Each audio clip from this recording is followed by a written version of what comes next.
Salut Coraline. Salut Lirza.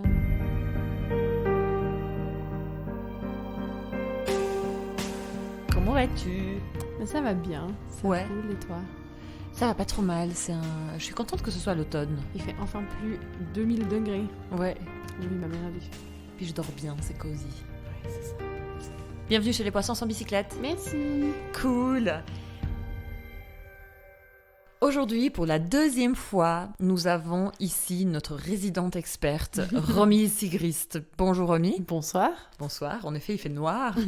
On vous conseille déjà d'aller écouter l'autre épisode qu'on a fait avec Romy qui s'intitule « Du sexisme et des psys » et qui traite du patriarcat dans la psychothérapie. Ouais. Aujourd'hui, Romy, tu es de nouveau là pour parler de sexualité, mais tout d'abord on va te présenter de nouveau. Tu as 32 ans, tu travailles en tant que psychologue FSP et sexologue sexothérapeute indépendante à Lausanne. Tes pronoms sont elle et yel et on peut te genrer au féminin ou au neutre. En plus de ton activité clinique, tu interviens régulièrement dans les médias et auprès des professionnels pour parler de diversité de genre, de diversité relationnelle, diversité sexuelle, dans une approche la plus inclusive possible. Et en parallèle, tu as travaillé pendant 5 ans dans le domaine des violences au sein des relations de couple via l'association Violence Que Faire. Depuis, tu t'attelles plus activement à repenser les agencements et settings sociétaux. C'est mot pour mot la présentation qu'on avait faite la dernière fois de toi. J'ai pas beaucoup évolué en fait depuis une année. Non. C'est ça, est-ce que c'est d'actualité?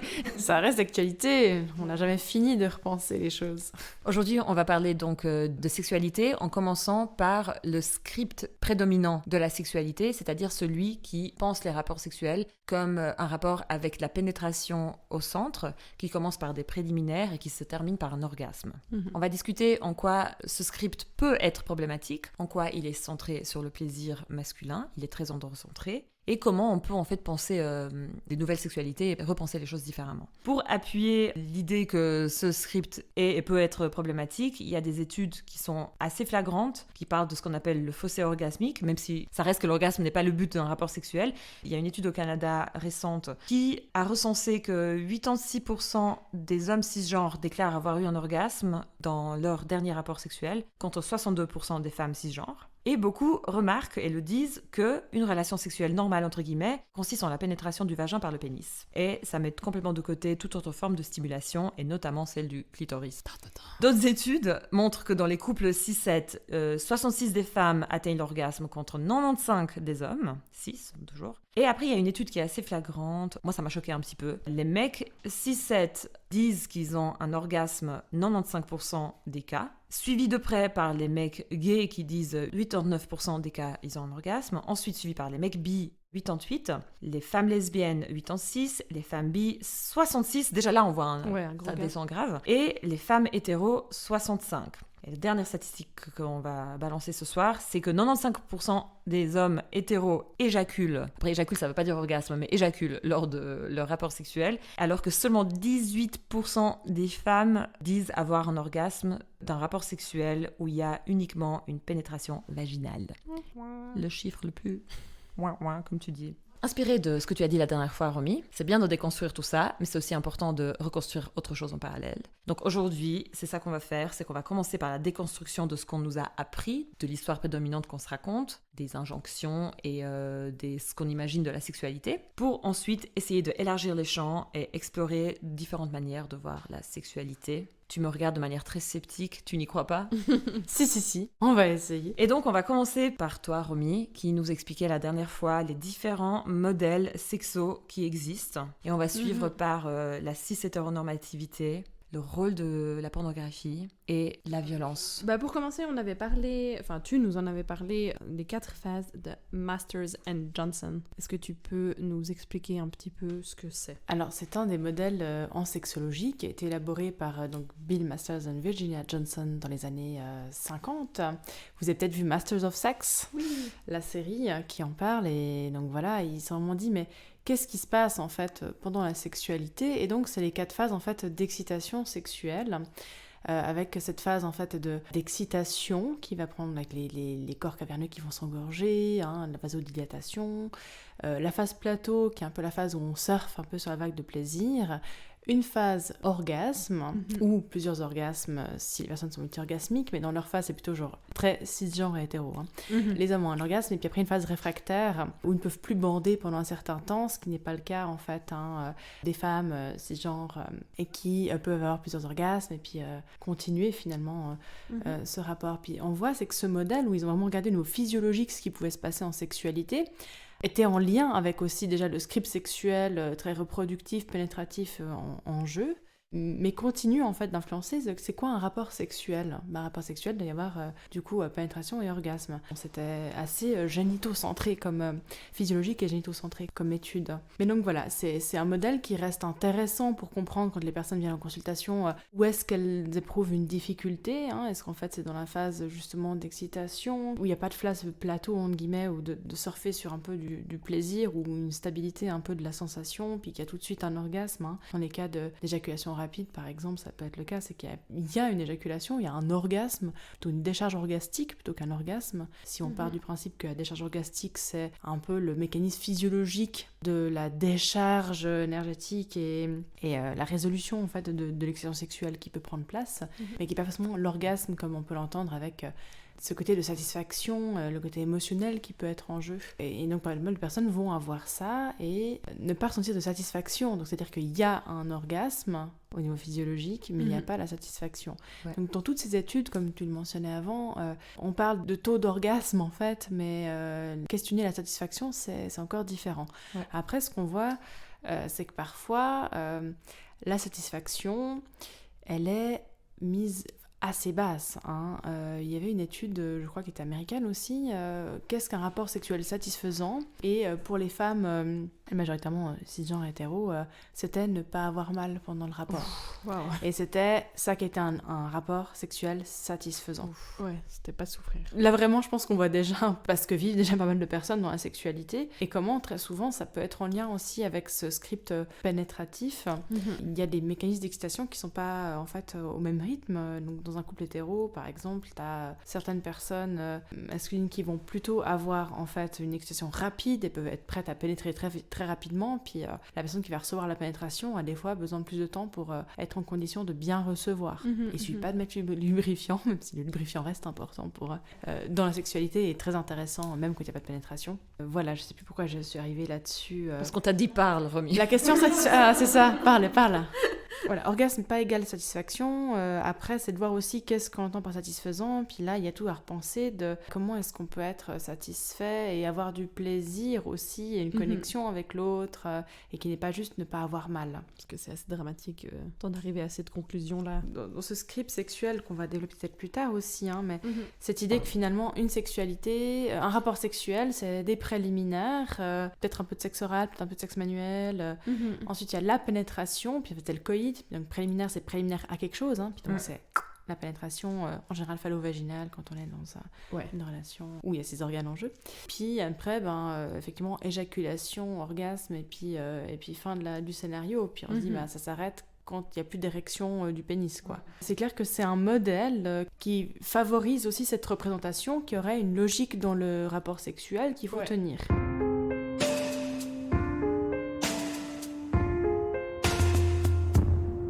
Il y a le modèle de Loulan, qui était donc une féministe lesbienne notamment, et qui a vraiment repensé un modèle en disant, ok, on va plutôt penser, est-ce qu'il y a une volonté déjà, une a priori positive envers le rapprochement intime ? Est-ce qu'il y a désir, excitation ? Est-ce qu'il y a l'engorgement des organes ? Est-ce qu'il y a l'orgasme ? Et qu'à tout moment, soit on sent du plaisir, soit on arrête. Mais on peut mettre le plaisir au centre de l'expérience de la sexualité. Et date de quand, Loulan ? C'était dans les années 90, sauf erreur. Très peu connu, parce qu'en fait c'était même pas c'était vraiment dans un ouvrage qui était plutôt pas sexo à la base en fait. Plus récemment en 2002 on a eu Rosemary Besson aussi qui a essayé de représenter un autre modèle en incluant les aspects affectifs, parce que aussi ce qui manquait pas mal, c'est très physiologique, Marston Johnson, et puis qui montrait dans ce modèle que finalement le plus important à retenir, c'est que souvent la motivation à rentrer en sexualité, elle est plutôt pour avoir une connexion affective ou prendre soin de la relation que nécessairement un désir sexuel. Donc ce qui va lancer en fait la démarche pour être en sexualité, c'était ça, et pas tant ressentir du désir. D'autant qu'il y a des personnes qui pouvaient avoir du désir mais ne pas sentir d'excitation au niveau physique. Ouais.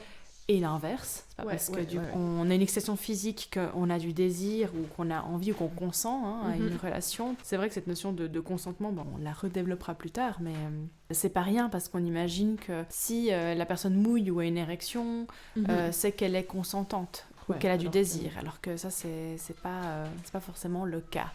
Bonjour le minou.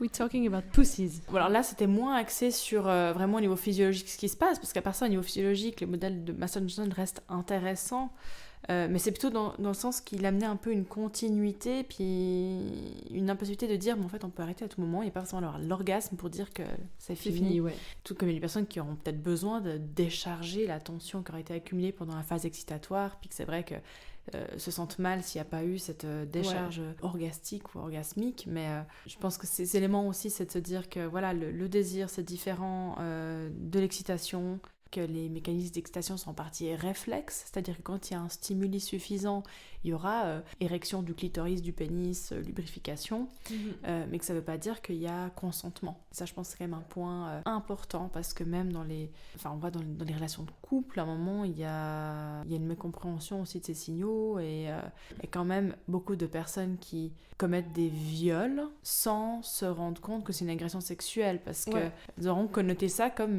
l'autre, elle mouillait comme d'habitude, ou on sait quoi. Puis dans les relations en plus de long terme, ça reste d'autant plus parfois complexe.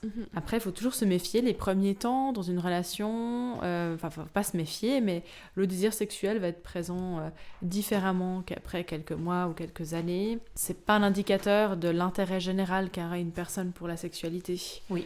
Il faut toujours se demander, en fait, quel est un peu le niveau de base d'intérêt pour la sexualité d'une personne dans sa vie et en dehors de moments où il y aurait des facteurs favorisants. Parce que la nouveauté ou la rencontre, ça peut être stressant, mais ça peut être aussi favorisant. C'est comme les vacances, c'est pas représentatif. C'est pas représentatif, forcément. Se rappeler que c'était soi-disant spontané le désir, mais en fait pas tant que ça, c'est qu'il y a toute la préparation à se revoir, comment est-ce qu'on mettait de l'énergie en fait à essayer d'être en connexion avec l'autre et de se rencontrer, et ça c'est des éléments où quand on reçoit après des demandes en consultation de comment travailler cette question du désir, remettre de l'intention et de l'envie de rencontrer l'autre et de se préparer aussi pour rencontrer l'autre, se rendre disponible, c'est quand même une des grandes clés, je pense. Sinon, dans les autres modèles qu'on aimerait ne soient pas forcément des modèles, on pourrait parler de la pornographie mainstream, parce qu'il y a beaucoup de choses à en dire. Et puis c'est vrai qu'à la base aussi, cet épisode, on l'avait pas mal pensé autour des violences sexuelles, et puis c'est vrai que la pornographie remonte rapidement, on y pense rapidement.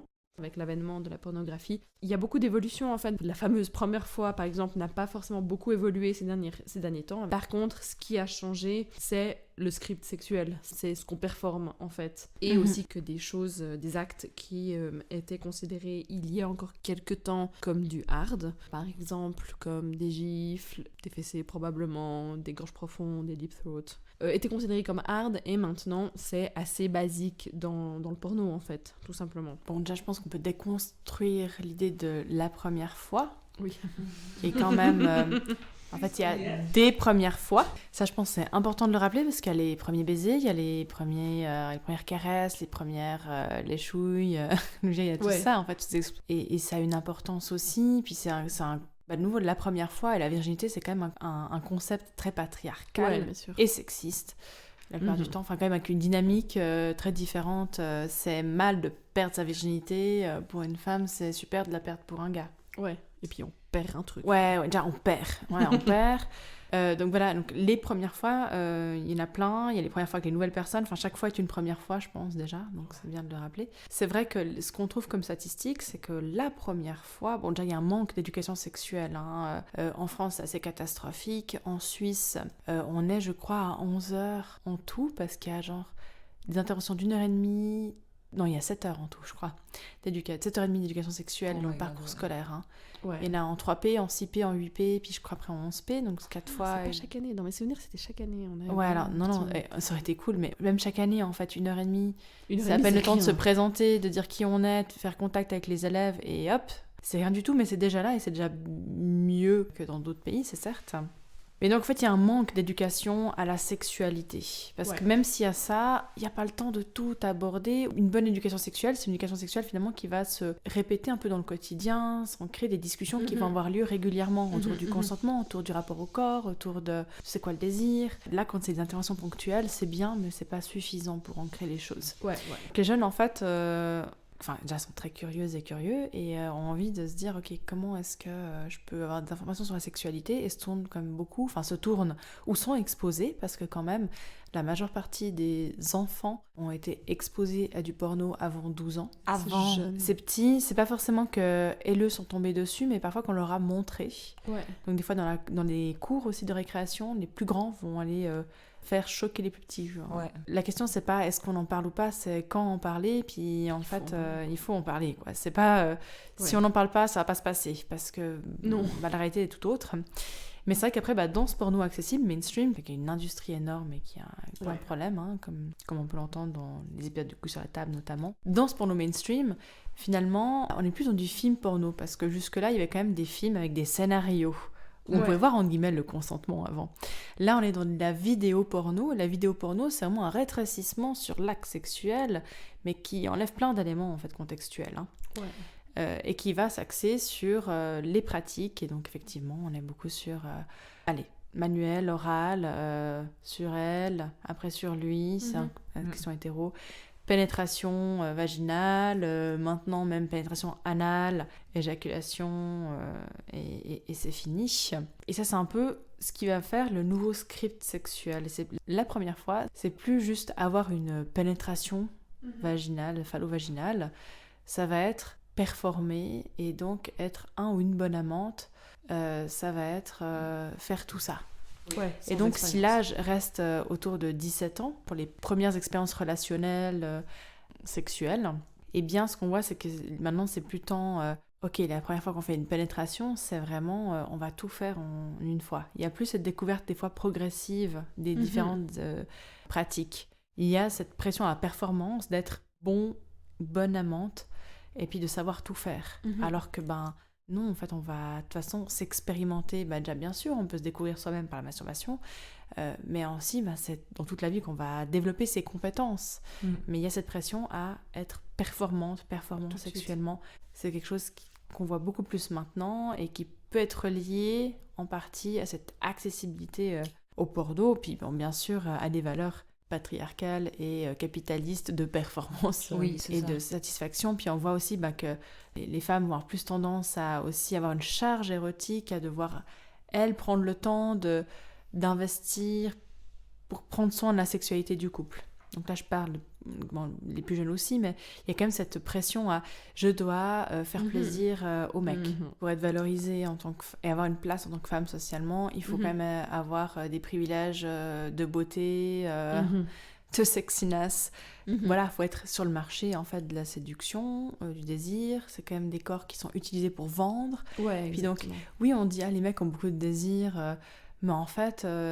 c'est aussi qu'il y a toute une structure qui va favoriser le désir des mecs. Peut-être que si on avait plus aussi de mise à disposition de corps masculins plus érotiques, il y aurait aussi plus de stimulus pour les femmes hétéros qu'actuellement, en fait. Et j'avais écouté une fois un entretien avec Maya Mazorette, que toi t'aimes beaucoup, Romy. Justement, elle parlait qu'une fois, elle avait été à une expo, je sais pas ce que c'était comme expo, mais il y avait beaucoup de corps masculins érotisés. Puis elle a dit qu'elle est sortie de là, elle a passé 2 jours, en fait, elle était monstre... Chaude. Elle était chaude pendant 2 jours. Elle avait beaucoup d'énergie sexuelle. Et c'est déjà rendu compte un peu peut-être ce que les hommes vivent, parce qu'ils voient il y a des corps féminins partout. Ouais, ils voient des culs toute la journée, quoi. Exactement. C'est facile, accessible. Et elle s'est dit, c'est aussi dommage que...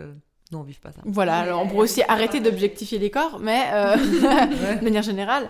Mais c'est vrai que cette idée qu'il y aurait un désir plus spontané, plus naturel, déjà la naturalité des choses, il faut s'en méfier. Je pense que c'est des concepts qui mettent beaucoup de pression. Quand on travaille après à aller en détail de qu'est-ce qui amène du désir chez les personnes, c'est pas juste naturel, c'est qu'il y a des stimuli à un moment ou à un autre, des stimuli qui sont peut-être indépendants de leur volonté. C'est vraiment des prédispositions sociétales. Oui, on est quand même une société qui survalorise le le désir sexuel.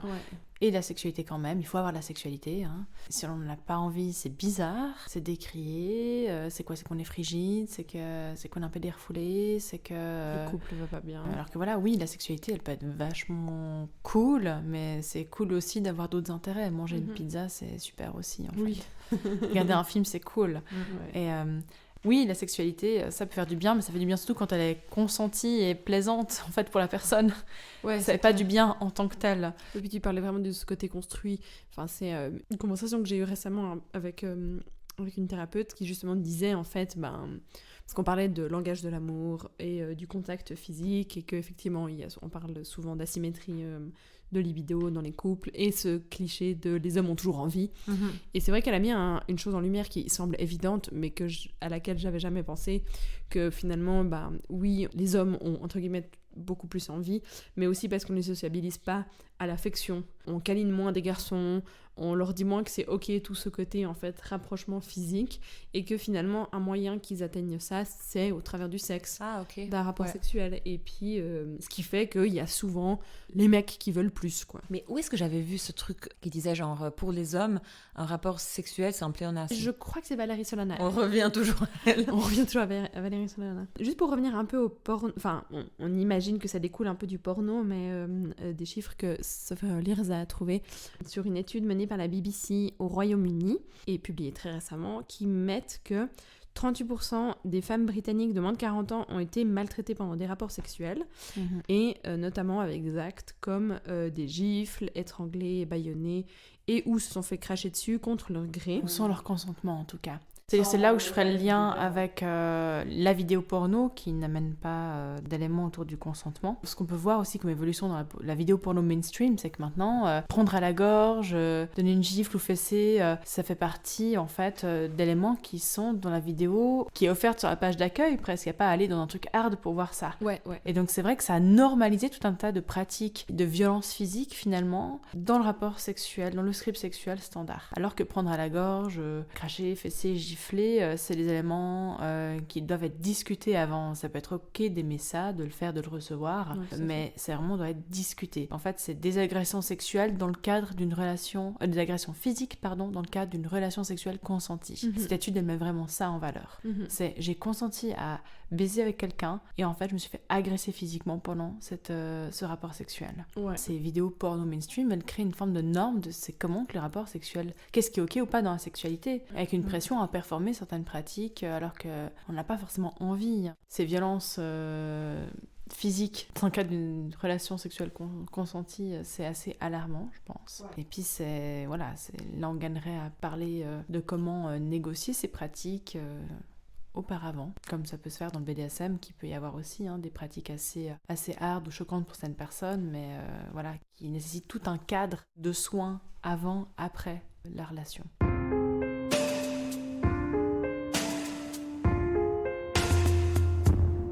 Du coup, on parle un peu de consentement. Tu nous as parlé un peu de plusieurs modèles qu'il y a. Est-ce que tu as envie d'élaborer un peu sur ce sujet, 4 modèles de consentement? Je pense qu'effectivement, maintenant, il y a pas mal le consentement explicite, pas à pas, qui est valorisé, qui est un peu de tant que c'est pas oui, c'est non. Ouais. Mais on vient quand même d'une culture où il y a un peu l'accord implicite du consentement, donc c'est plutôt qui ne dit mot consent. Et là, toute notre norme légale est aussi là-dessus. On est en train de redéfinir le code civil, le code pénal pour le viol, mais il y a quand même cette idée que si on n'a rien dit, c'est que c'était ok. Alors que ce qu'on remarque quand il y a des agressions, c'est qu'on a des réactions de sidération qui font qu'on ne va pas réussir en fait à dire non, à réagir en fait physiquement. On peut se sentir bloqué en mode figé en fait, et pas en réaction d'attaque comme attendrait le code pénal. Le code pénal, il attend qu'on se défende, qu'on dise non, qu'on se défende, qu'on se débatte, et en fait c'est pas ce qui arrive la plupart du temps parce que le corps n'est pas capable de ça.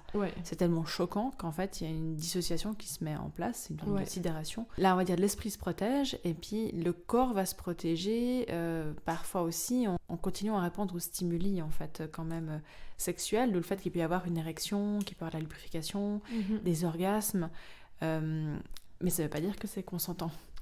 C'est un peu aussi, on pourrait se dire finalement le corps se protège parce que s'il n'y a pas en plus les mécanismes qui se mettent en place face aux stimuli, il y aura peut-être plus de lésions aussi sur le corps. Le problème c'est que c'est vraiment pris c'est pris au service d'une culture du viol qui va dire le viol c'est déjà un inconnu alors qu'on sait que c'est pas la plupart des cas. Et puis faut avoir dit non, faut s'être débattu.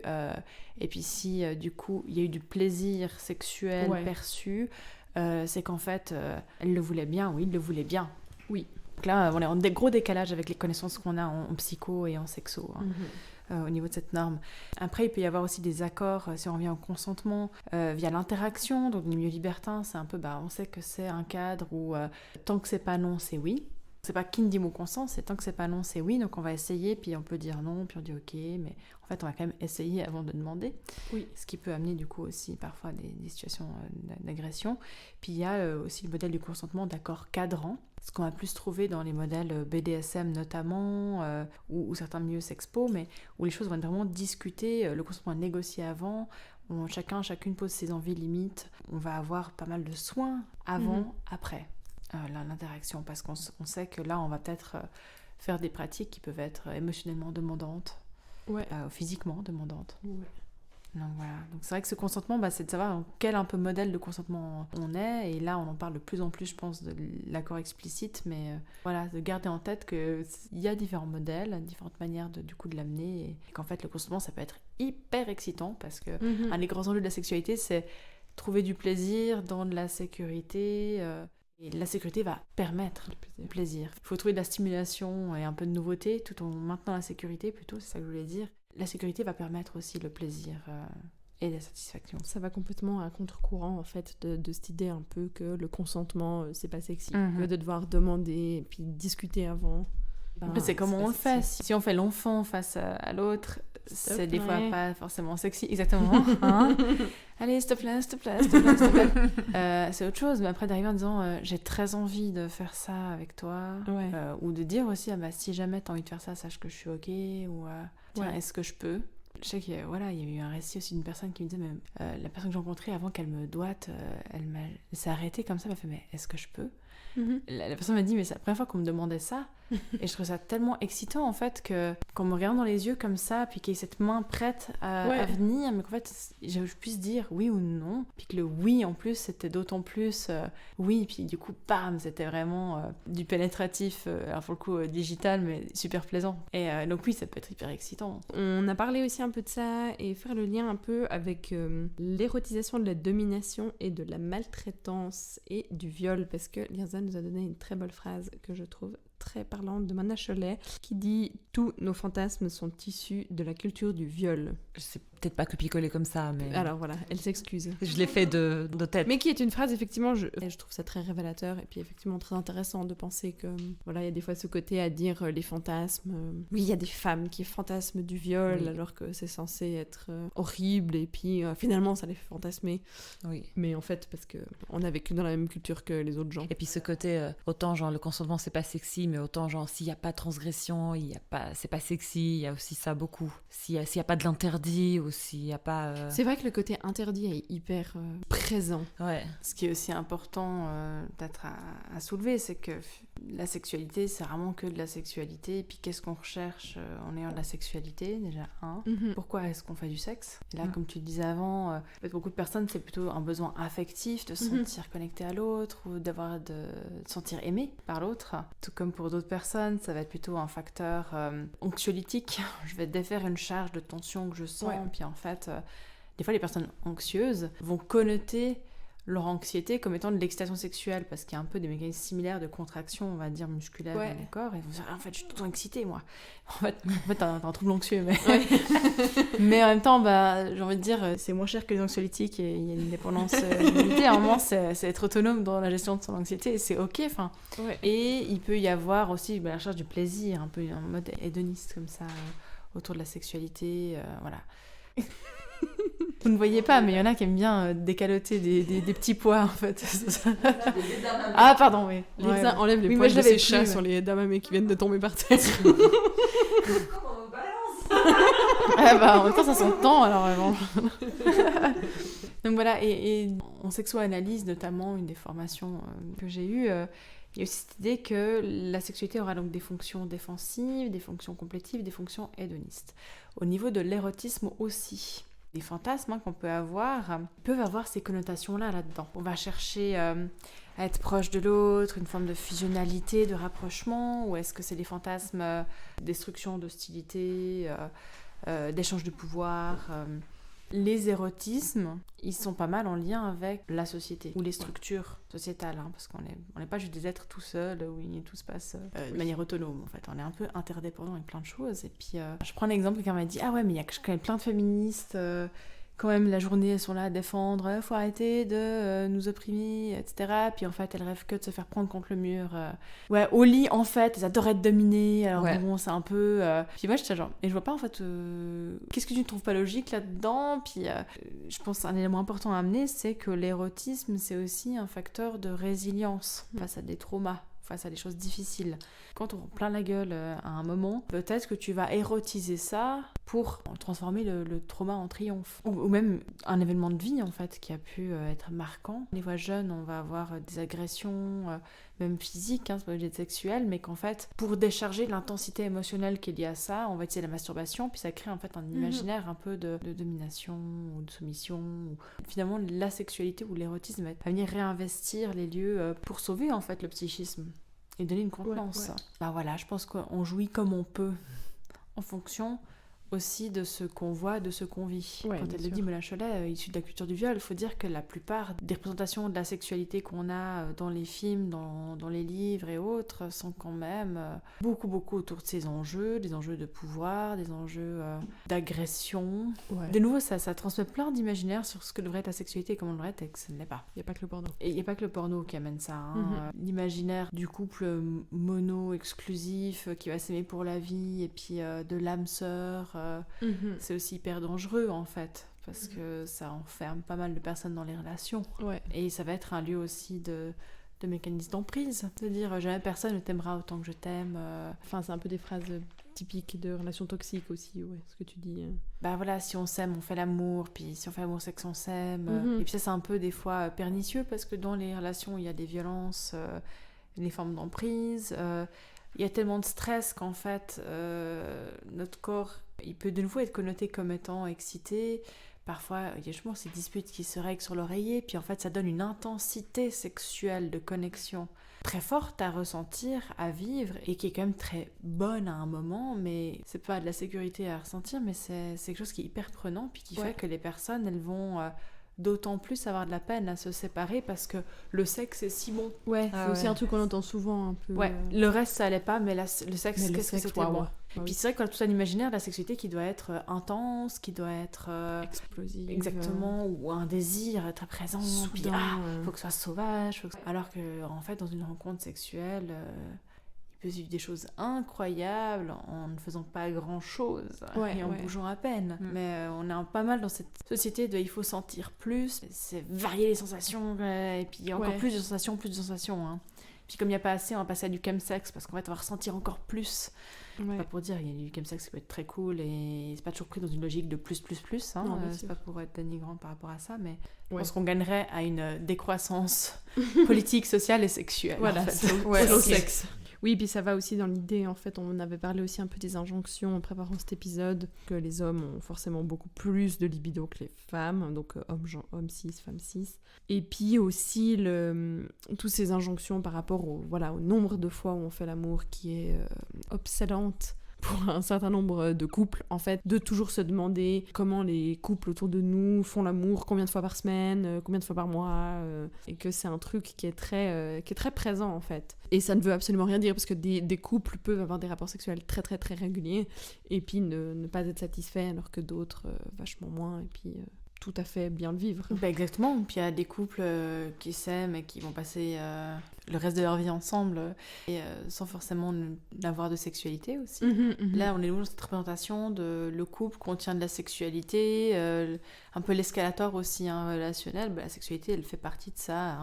Si on a de la sexualité, c'est qu'on est en couple. Si on est en couple, il faut de la sexualité. Si on est un couple et qu'on n'a pas de sexualité, c'est bizarre.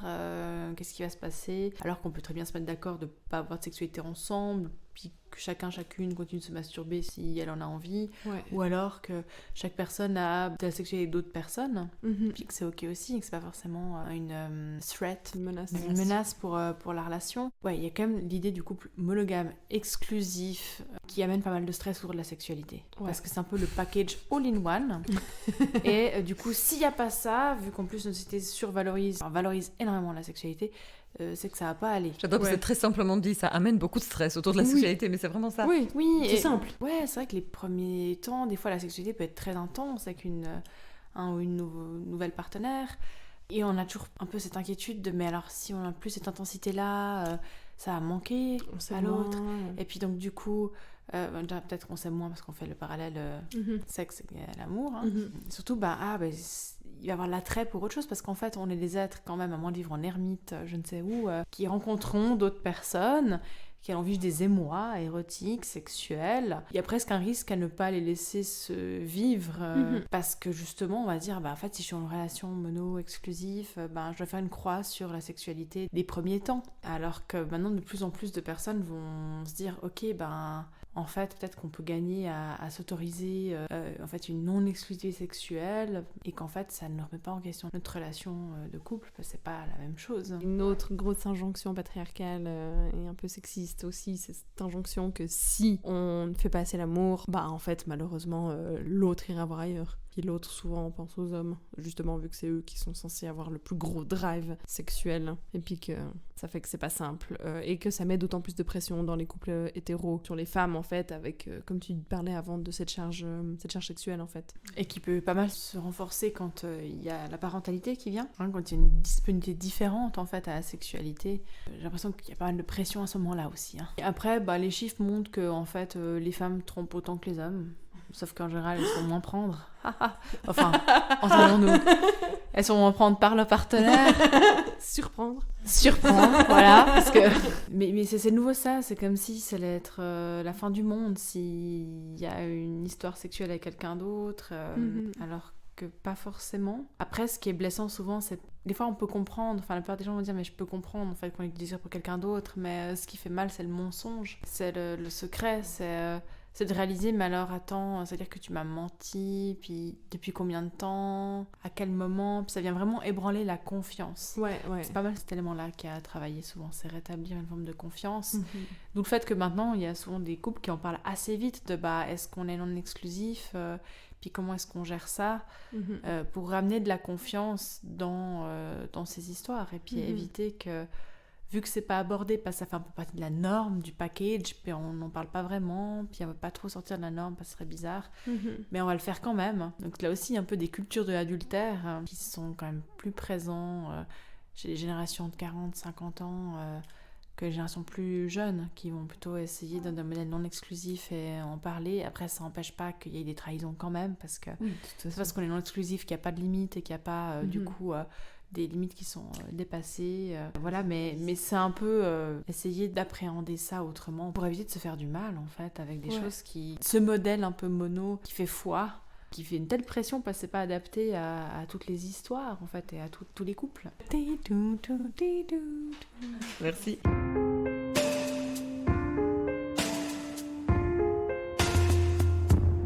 Suite à cette discussion sur l'état des lieux et la quantité d'influence en fait qu'il y a sur le narratif commun autour de la sexualité, la quantité d'injonctions, ce qu'on subit, le stress autour de la sexualité dans le couple, le but aussi de l'épisode c'était un peu d'ouvrir le champ de comment on peut commencer à voir les choses différemment et comment on peut commencer à changer les imaginaires. Moi déjà dans la discussion qu'on a eue, Romy, c'était intéressant de t'entendre parler sur les fonctions de la sexualité. Tu en as déjà parlé, donc je vais juste faire un petit résumé et tu m'arrêtes si tu veux ajouter quelque chose ou si je dis une bêtise. Donc tu as parlé de la sexualité comme forme de résilience, le trauma en triomphe, c'est-à-dire des personnes qui vont utiliser un épisode traumatique ou un événement qui a été impactant et qu'on va l'utiliser dans une relation sexuelle ou dans une expérience sexuelle et on va mettre de la jouissance là où il y a eu de la souffrance. Donc ça peut être une manière de guérir. De reprendre du pouvoir en tout cas. Du pouvoir. De reprendre, de devenir sujet. De passer d'objet à sujet. Tu as parlé du lien avec l'anxiété, donc des gens qui vont décharger en fait leur anxiété à travers des rapports sexuels, des expériences sexuelles, et puis même des fois qui vont confondre en fait un état anxieux avec un état d'excitation. Ou un besoin en tout cas de décharger, et puis ça dans les couples il y a pas mal, hein. L'autre qui vient, puis dit ah, allez on fait l'amour, puis l'autre en face se dit mais en fait j'ai l'impression que je suis juste là pour déverser ou que l'autre se décharge et c'est pas le sexe avec moi qui vient chercher, il vient déverser quelque chose. Ah oui. Il n'y a pas le désir d'un moment de connexion avec soi, c'est juste bon, t'es là et tant mieux je peux t'utiliser. C'est un objet un peu, ouais. Quand t'as deux personnes ensemble qui sont dans ce mood-là, puis qui se disent en fait, ça te dit bah, c'est cool d'échanger ensemble de cette manière-là, clair. franchement c'est pas la pire. Par contre c'est pas clair en fait que c'est ça qui est derrière. Ça crée vraiment des grosses différences après dans le désir et l'envie de faire de la sexualité ensemble. Et puis tu as déjà aussi parlé, et Coraline aussi, de la sexualité comme langage de l'amour et de l'affection. C'est cette idée qu'il y a des personnes qui ne savent pas exactement comment chercher le contact et l'affection, et c'est le seul moyen en fait d'aller chercher l'autre. Puis c'est des fonctions, comme tu dis, hormis ça peut avoir des conséquences difficiles et nocives, mais c'est pas vraiment des expériences négatives. Non, après en tout cas là c'est plutôt le rejet, donc si l'autre dit non parce qu'elle n'a pas envie en fait de rapport sexuel à ce moment-là, et que l'autre personne qui faisait la demande était là pour dire j'ai envie de me sentir aimée, et qu'on lui dit bah non, ça fait mal. Donc après c'est aussi vraiment travailler sur ok, à quoi est-ce qu'on dit non, parce que des fois ça peut être non, j'ai pas envie de sexualité maintenant, mais est-ce que tu as envie qu'on fasse autre chose ensemble. Ça peut être aussi de venir avec peut-être plus de conscience de quand je viens vers l'autre pour partager un moment de sexualité, qu'est-ce que j'ai envie de partager avec l'autre, ou qu'est-ce que j'attends de ça, quel est mon besoin. Mais oui, il y a tout ce travail là. Et de pouvoir en face recevoir que c'est pas parce qu'on demande du sexe qu'en fait on veut du sexe. Des fois c'est qu'on veut de l'attention, c'est qu'on veut se sentir vivant, c'est qu'on veut... Il y a la question de ressentir du plaisir. Ça peut être sentir connecté à l'autre, ça peut être parce que c'est identitaire la sexualité pour soi. Donc il peut y avoir plein de raisons en fait qui font que la sexualité elle est demandée à ce moment-là. Tu avais parlé aussi de plusieurs types d'érotisme. Est-ce que tu veux nous faire un tout petit cours là-dessus? Petit cours sexo. Non, mais après ça peut être des dimensions des érotismes, mais quels érotismes on peut trouver, donc finalement qu'est-ce qui va être excitant, finalement voir une orientation sexuelle, c'est quel genre de personne va nous attirer sexuellement, l'orientation affective ou romantique, quel genre de personne on va tomber amoureux, amoureuse. Puis on pourrait avoir une orientation érotique, c'est-à-dire quels sont les éléments qui vont nous allumer en sexualité. Il y a des personnes pour qui c'est la charnalité, le rapport au corps, un peu vraiment le corps dans sa substance, dans ses fluides, dans ses odeurs. Pour certaines personnes, c'est plutôt les échanges de pouvoir, top-bottom. Pour parler de cette dimension des érotismes, je me base pas mal sur les travaux de Denise Medico, qui est une sexologue et psychologue, psychothérapeute, qui était prof à l'UQAM aussi, et qui a fait tout un bestiaire autour des érotismes avec ses étudiants, je crois d'ailleurs au Québec, qui avait l'air super chouette, un peu... bestiaire, non pas... L'herbier des érotismes, comme ça. Et puis voilà, c'est un peu là les 6 dimensions qu'elle dégage, donc charnalité, échange de pouvoir, top-bottom, devenir autre et les jeux de rôle. Pas drôle, mais de jeux de rôle, même si ça peut être très drôle aussi. Drôle, mais... Les questions de fusionnalité et rapprochement, les aspects plus de destruction et hostilité, et puis la focalisation, fétichisation, qui peut être sur des objets ou une partie du corps, un truc très partiel. Et donc après, on peut être plus ou moins, on peut avoir plusieurs érotismes. Il y en a qui peuvent être même anérotiques. Donc là, on va dire, oula, alors moi, tout ce qui est corps, fluide, oula, c'est pas trop excitant. Soit aussi parce que on est hypersensible, puis que c'est des sensations qui sont trop fortes, les odeurs, donc en fait qui vont nous faire turn off. Tout comme en fait on peut dire par contre la fusionnalité, ça oui beaucoup, mais alors comment on n'a pas qu'un type d'érotisme, on a plusieurs érotismes probablement. Ou alors les personnes qu'on va voir qui consultent parce qu'elles souffrent, c'est parce qu'elles sont un peu prises dans un seul type d'érotisme qui est absolument nécessaire à leur excitation, puis que là il y a un peu le sentiment d'être enfermé là-dedans. De plus avoir vraiment cette ouverture en fait, c'est de jouer parmi les érotismes. Et puis tu avais parlé aussi, c'était très intéressant, que tu trouvais que la sexualité en général, actuellement on est beaucoup trop basé sur le visuel, et que tu trouverais intéressant de explorer tous les sens. On est quand même avec beaucoup de stimuli visuels, un peu auditifs aussi quand même, si on regarde. En tout cas, il y a des fois un appauvrissement, mais parce qu'on est dans des sociétés hyper stressantes aussi, on a peu le temps de se laisser le temps du plaisir et du désir. Et donc, il faut être efficace, amener de l'excitation rapide. Donc, le porno, il est autant consommé parce qu'on a peu le temps de chercher des choses qui prennent plus de temps aussi. Enfin, les gens manquent de temps ou ne prennent pas le temps de prendre soin de leur érotisme. Et donc, on va vers le plus simple, le plus efficace, mais qui peut amener un peu un appauvrissement aussi des fois de la décence, effectivement. On est tellement habitué à des stimulations très, très excitantes. Et souvent, c'est ça, des fois, dans le porno, c'est qu'on va chercher du contenu toujours plus excitant. Puis finalement, il y a une habituation qui se fait au visuel qui fait que c'est plus excitant ça à voir. Puis que dans la rencontre, on a de la peine à être excité par le corps, en fait. La charnalité, le corps concret, en fait, qui est là. Ouais, je pense que ça vaut la peine de stimuler d'autres sens, de travailler même en sexualité à faire des jeux de privation de sens. Donc faire l'amour en se bandant les yeux, ça peut être en choisissant de mettre une petite odeur particulière, je sais pas, les bougies, l'encens, les jeux sensoriels, il y en a aussi pas mal avec le BDSM, tout ce qui peut être, ok, si on explore en griffant, en fessant, ou en floguant aussi avec les martinets un peu... On peut jouer tout sur les sensations, puis tomber sur des choses qui peuvent être très intéressantes. Mais après, ça demande du temps, ça demande d'avoir des partenaires, ça demande du relationnel, et des fois, la simplicité entre le porno et le womanizer, ça prend le dessus aussi. Ouais. En tout cas, cette pression du visuel, je la vois aussi, je l'entends aussi, je la vois, c'est déjà dans le manière d'en parler, mais... j'entends aussi par les personnes des fois plus âgées qui vont dire mais moi je suis plus désirable, regarde j'ai la peau qui pend, ces rides, ce corps, ou aussi des personnes grosses qui sont peu visibilisées, qui se sentent, il y a la grossophobie dans notre société, elle est très présente, et puis serait c'est pas désirable tout ça, et alors que en fait, au toucher, la peau, même flétrie, elle est d'une douceur incroyable. Ouais. Et il peut y avoir une densité dans la peau ou le corps d'une personne aussi grosse, et c'est incroyable à toucher. Donc en fait, des fois, de se recentrer sur d'autres sens, ça permet de goûter différemment la rencontre. Puis de se dire, la société fait qu'on trouve pas ça beau, peut-être déjà. Qui ne trouve pas ça beau, mais il y a du plaisir à être touché, il y a du plaisir à toucher. Oui, c'est vraiment revenir au fait, la sexualité reste politique aussi. Et toutes ces questions de discrimination se retrouvent jusque dans nos lits. Ah oui, quand tu as parlé de « il faut avoir le temps », ça m'a rappelé, j'avais lu un article une fois, c'est pas du tout pour faire l'éloge du communisme, des dictatures communistes du XXe siècle, mais il parlait du fait que, je sais plus dans quel pays, il y avait eu comme une espèce d'étude historique, il y avait beaucoup de pauvreté, moins de divertissement qu'en Occident, en fait, moins de choses à faire à disposition, comme aller au cinéma, ou moins de moyens pour les faire, moins de télé aussi. Et c'était un peu, mais en fait, ils faisaient quoi les gens? Puis l'article disait, en fait, ils baisaient. Ils niquaient. Ouais. Poor people's entertainment. C'est ça. Mais oui, c'est vrai. Et après, c'est ok, en fait, de se dire que, on a des fois aussi une grande curiosité pour d'autres choses que de la sexualité. Puis il y a des moments, des fois, où on a plus envie d'explorer sa sexualité que d'autres.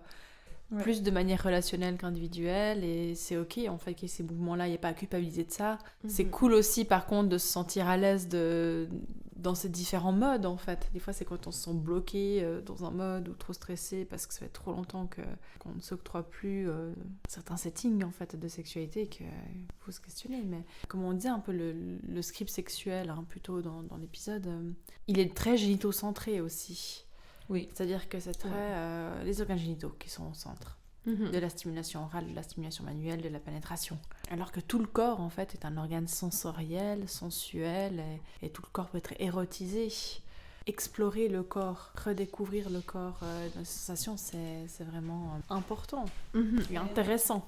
En tout cas, plus qu'important, mais intéressant. Il y a un moment où tu commences à avoir une vie sexuelle d'une certaine manière. J'ai l'impression que finalement c'est difficile de sortir de un peu cette base, en plus hétéronormative, tout ça, et que du coup d'aller à la découverte de nouvelles choses, comme simplement apprécier des caresses qui ne sont pas génitales, c'est quelque chose de waouh.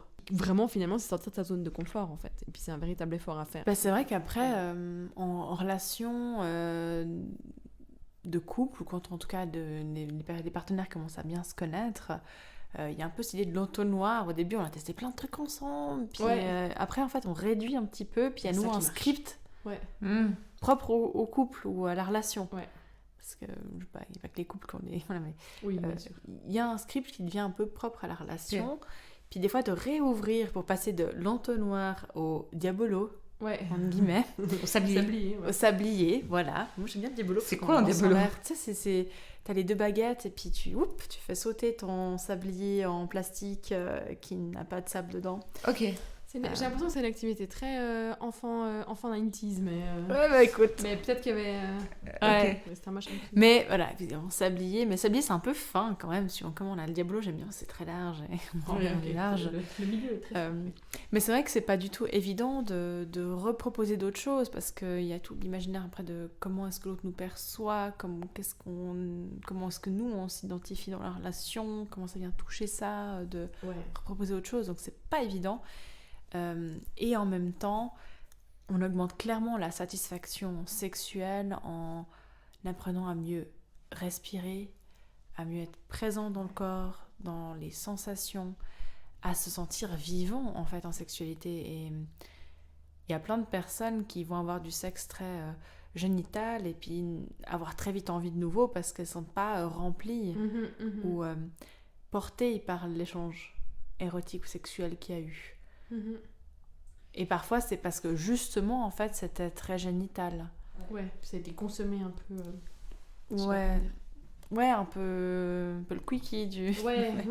C'est un peu le fast-food du sexe, quoi. Et en même temps, je veux dire, ça peut être génial. Enfin, c'est comme pour dire, on dirait la pénétration n'est pas, c'est une pratique parmi d'autres. C'est pas la pratique qui va définir un rapport sexuel, même si pour beaucoup encore dans l'imaginaire, s'il n'y a pas eu de pénétration, c'est que c'était pas vraiment du sexe. On a fait des trucs, on voilà. va dire. On a fait un peu touche pipi, quoi. Ouais. Hein non, c'est du sexe aussi, en fait. Et, si je reprends la question de la pénétration, d'ailleurs, pour que j'y suis, avant que ça me parte, qu'il y ait peu d'orgasmes chez les femmes liés à la pénétration seule. C'est vrai que ce qui marche le mieux en général, c'est quand même double stimulation, gland du clitoris et pénétration, parce que la pénétration va venir stimuler quand même les glands, pas les glands justement, mais les bulbes du clitoris et les piliers du clitoris qui vont être autour de l'orifice vaginal, à l'intérieur en fait, juste à le premier tiers du vagin, comme ça. Donc la pénétration, elle stimule quand même le clitoris, mais elle stimule pas le gland du clitoris. Après, suivant les anatomies, tu peux faire ce qu'on appelle la synchronisation aussi des pubis pour que ça frotte sur le gland en même temps que tu as un rapport. Mais après, bon, ça dépend des anatomies. Donc ce qui marche le mieux, c'est quand même quand il y a une double stimulation, ou en tout cas une stimulation du gland du clitoris, ça c'est sûr. Il y a tout plein de discours et je pense que c'est bien de rappeler que la pénétration n'a pas à être la seule pratique ou la pratique principale et en même temps c'est ok d'aimer la pénétration. D'ailleurs qu'on soit un homme, une femme, une personne non binaire, c'est des sensations qui peuvent être incroyables et c'est super en fait. Je suis pas en train de dire c'est nul la pénétration, c'est plutôt... c'est une pratique parmi d'autres et c'est important de garder en tête ça. Et après, on peut choisir les pratiques qu'on préfère, mais c'est cool quand en fait on est d'accord sur les pratiques qu'on préfère en fait ensemble ou qu'on est en tout cas assez ouvert pour essayer les pratiques que l'autre préfère. Moi, j'avoue que ce que tu dis là, c'était un peu pour moi l'idée même de faire cet épisode, c'est vraiment de dire aux gens, enfin de dire en général que la pénétration est une pratique parmi d'autres, mais aussi parce que moi, ce qui venait me chercher là-dedans, c'est que c'est tellement une pratique finalement androcentrée. En général, c'est les hommes qui y trouvent leur compte. Comme tu dis, les femmes ou les personnes non binaires ou toute autre personne peut aimer ça, bien sûr, mais c'est comme designé pour les hommes cis, j'ai l'impression. C'est-à-dire que le pénis, effectivement, il va être assez sensible à ces jeux de va-et-vient, alors que ce qu'on remarque au niveau du vagin, c'est que le vagin, il est plus sensible à la pression et à la chaleur qu'au va-et-vient. Autant dire, il vaut mieux aller avec ses doigts qu'avec un pénis, parce qu'en termes de jeu de pression sur les parois, ça sera beaucoup plus efficace.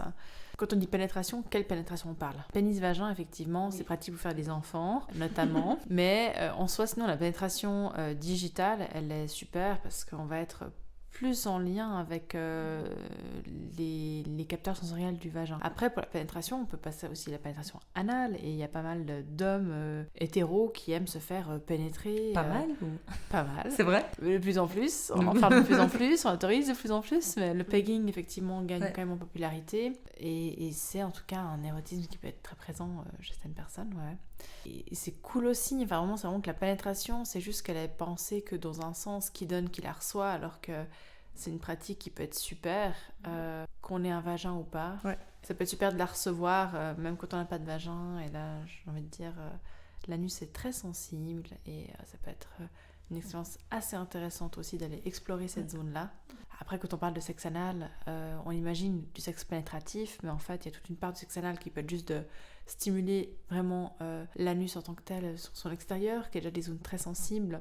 Après, on peut jouer effectivement avec un doigt ou un sextoy ou un pénis à aller plus dans la sensation de va-et-vient dans cette zone-là, et la zone rectale qui peut être agréable, tout comme s'il y a une prostate, on peut aller toucher la prostate, mais là c'est pas forcément le va-et-vient qui va être agréable, c'est vraiment un petit massage un peu par légère pression sur cette glande qui se trouve du coup dans le rectum face ventrale chez les hommes cis notamment. Et t'as des personnes qui vont aimer le sexe anal, mais plutôt la sensation de se sentir dilatée en fait. Et donc, de nouveau, qu'est-ce qu'on aime dans la pénétration ? C'est jamais la même chose, en fait. Donc, c'est vraiment c'est des grands termes. En fait, c'est hyper intéressant de savoir qu'est-ce qu'on aime. Qu'est-ce qu'on aime là-dedans. Qu'est-ce qu'on aime là-dedans. Puis c'est très intéressant de se poser la question, c'est clair. Et puis, il y a, je sais plus comment elle s'appelle, une qui a dit « Peg the patriarchy ». Il y avait Cara Delevingne qui avait un t-shirt au Met Gala, « Peg the patriarchy ». Voilà. J'ai trouvé ça super et je voulais un t-shirt comme ça. Après, c'est un peu dommage, j'ai envie de dire, parce qu'on utilise ce terme d'enculé. Oui. On va te faire enculer comme une insulte, comme un truc qui serait mauvais, alors que je pense que ça peut être tellement génial. Et donc j'ai envie de dire, je crois que j'ai pas envie de les envoyer se faire enculer parce que en fait c'est presque trop cool pour eux. Ouais. Oui, c'est ça. Et voilà. Mais j'ai pensé aussi à un truc avant quand tu disais que des fois on va faire un script sexuel et on va le traverser rapidement, que ça va être comme de la consommation, tu disais le fast-food du sexe, alors que ce serait intéressant peut-être d'apprendre d'être là, d'être ensemble dans d'autres sensations, d'explorer d'autres zones aussi du corps. Mais en fait c'est juste que je me dis, même sans parler de sexualité, on a de la peine à faire ça en général. Enfin, on a de la peine à juste être sans faire, sans produire. On a de la peine à être dans le sensoriel. Personnellement, c'est un problème. Je dois l'apprendre à être dans le sensoriel, à être dans le présent, à me suffire en fait, des fois sans produire quelque chose. Et puis, je pense que c'est un peu un mal-être général, malheureusement. Qu'on a. Des fois, juste de repenser un peu à toute la pratique méditative, par exemple, que tu peux faire quotidiennement et de te mettre dedans dans ce moment-là. Ouais, c'est aussi quelque chose, en je fait. trouve que c'est très compliqué. C'est très compliqué parce que c'est pas quelque chose qu'on nous apprend en général, encore moins dans les rapports sexuels. Ouais, c'est très intéressant de vraiment se reconnecter à son corps et puis d'être juste maintenant là, comme ça. Parce que moi, je me dis, même quand je mange, est-ce que je suis vraiment présente et je savoure ce que je mange ? Quand j'écoute de la musique, est-ce que je suis vraiment posée et j'écoute vraiment ? Est-ce que je suis capable de vraiment écouter la musique ? Ça m'a touché ce que tu as dit parce que ça s'applique à beaucoup de moments, en fait. C'est politique, en fait, ce rapport au corps. Oui. On y retourne toujours. On retourne là, c'est que c'est pas qu'un enjeu individuel. Les enjeux qu'on vit en sexualité sont vraiment qu'individuels. C'est des dimensions politiques, sociétales, structurelles, relationnelles. Bien sûr qu'il y a avoir trouvé son chemin soi-même là-dedans et prendre du pouvoir sur son corps, sur sa sexualité. Mais c'est toujours en lien avec tout ça. Des fois, on est beaucoup à développement personnel. Je pense que oui, aussi, certes, c'est bien, mais il faut vraiment penser groupe politique, représentation, modèle. C'est là où on va avoir un changement plus significatif des sexualités. Après, pour revenir aussi, il y a des époques. La sexualité, c'est pas la même maintenant qu'il y a 20 ans, qu'il y a 40 ans, qu'il y a 200 ans. Que dans les pays communistes. Et voilà, et ici en Occident, même plus qu'en Occident, tu regardes en Suisse ou en Italie ou au Québec, où les meufs vont prendre beaucoup plus les devants dans la séduction, puis ça fait pas peur aux mecs. Et c'est ok. Et que c'est beaucoup plus direct des fois certaines choses, puis c'est ok. Puis on voit aussi dans les érotismes, donc je disais avant un peu les différentes dimensions, mais tu vois, la question de l'interdit pouvait être très excitante dans certains... Voilà, maintenant, ce qu'on voit aussi, c'est le devenir autre. Effectivement, le jeu de rôle, je le mets avant, mais on a l'exemple de Lily dans Sex Education.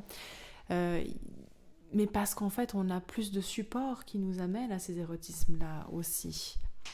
Donc, diversifier, voilà. Moi, je pourrais diversité parce que ça, c'est même plein de choses chouettes. Tout comme dans le porno. Là, on parle du porno, mais en fait, c'est donc le porno mainstream. Il y a les pornos éthiques, il y a les pornos féministes. Il y a de l'audioporn. Je crois que, justement, qui peut être assez enthousiasmant. Les big up à Vox. Voilà, c'est intéressant d'aller stimuler autrement son imaginaire aussi, de travailler à des privations sensorielles. Mais c'est clair que de ramener l'essence, ça fait beaucoup de bien. Au lieu de suivre un script, en fait. où on peut se faire un script sur mesure. Sur mesure, oui. En prévoyant aussi qu'est-ce qu'on veut rechercher dans ce moment-là de partage, en fait. Poser une intention aussi sur notre rencontre. C'est-à-dire, ok, c'est sur quoi qu'on va axer notre rencontre aujourd'hui. T'as envie de quoi? T'as besoin de quoi? De douceur, d'intensité, de ci, de ça. Puis en fait, on pose un peu une intention, puis on travaille là-dessus, et ça peut être beaucoup plus porteur. Tout comme de réaliser qu'on peut arrêter quand on veut, qu'on ne doit pas de sexe à l'autre. Ça, on l'a pas dit encore dans cet épisode, et je pense que c'est important. Même dans une relation de couple, on ne doit pas de sexe à l'autre sous pour aucune raison, quoi. Romy, merci beaucoup. Je propose qu'on fasse un tour de salon. Moi, je vais dire ce qui pour moi serait important de retenir. Coraline, je ne sais pas si tu veux faire pareil. Et Romy, tu pourrais nous dire ce que tu aimerais que les gens retiennent. Moi, ce que j'aimerais justement que les gens retiennent et que je retienne, c'est qu'il n'est pas forcément nécessaire de suivre un script qui a été imposé par le narratif collectif, et notamment que la pénétration vaginale par un pénis ne fait pas une relation sexuelle, mais tout rapport sexuel est suffisant en fait en tant que tel, et que la notion du consentement continu est extrêmement importante. C'est que juste parce que tu as commencé un rapport avec quelqu'un, tu ne lui dois pas plus en fait, tu peux à tout moment t'arrêter, et puis c'est complètement ok. Et finalement tout ce mal-être en fait, c'est un peu symptomatique d'un mal-être sociétal, que c'est très difficile pour moi en tout cas de juste être sans injonction et sans pression de faire ou produire quelque chose.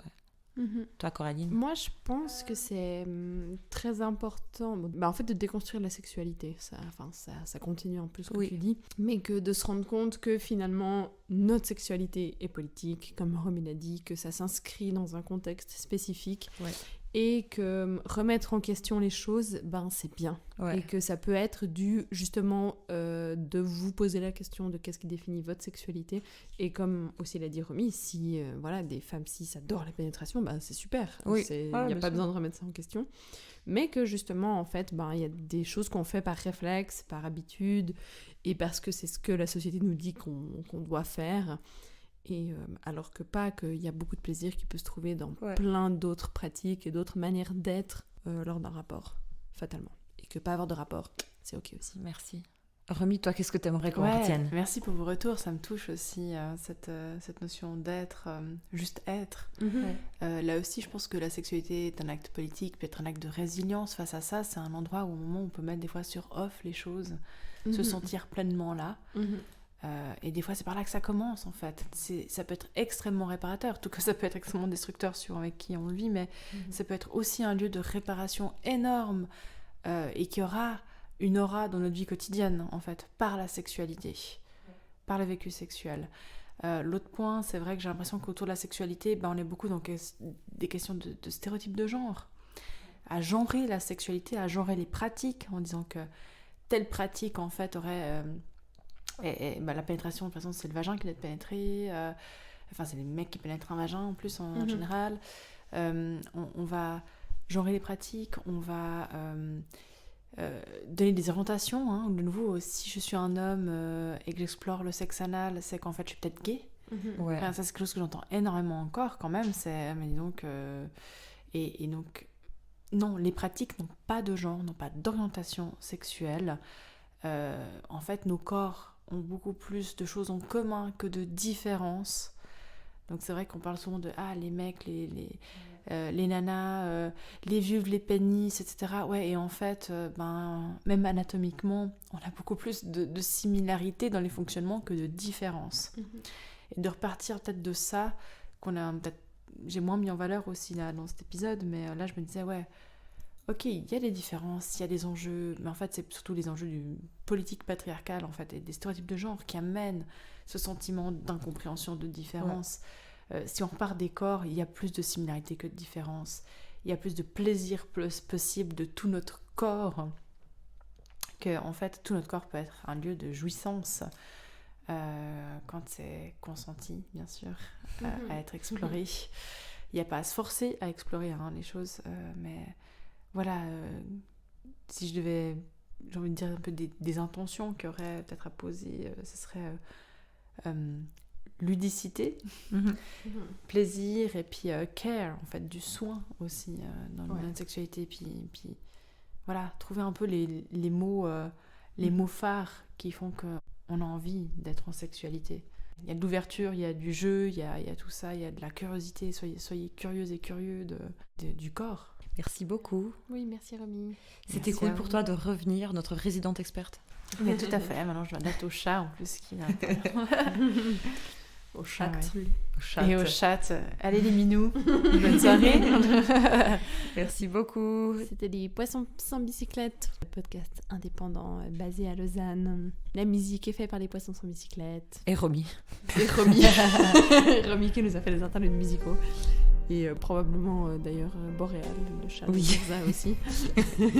La production, tout est fait par les Poissons sans bicyclette et qui est Mirza.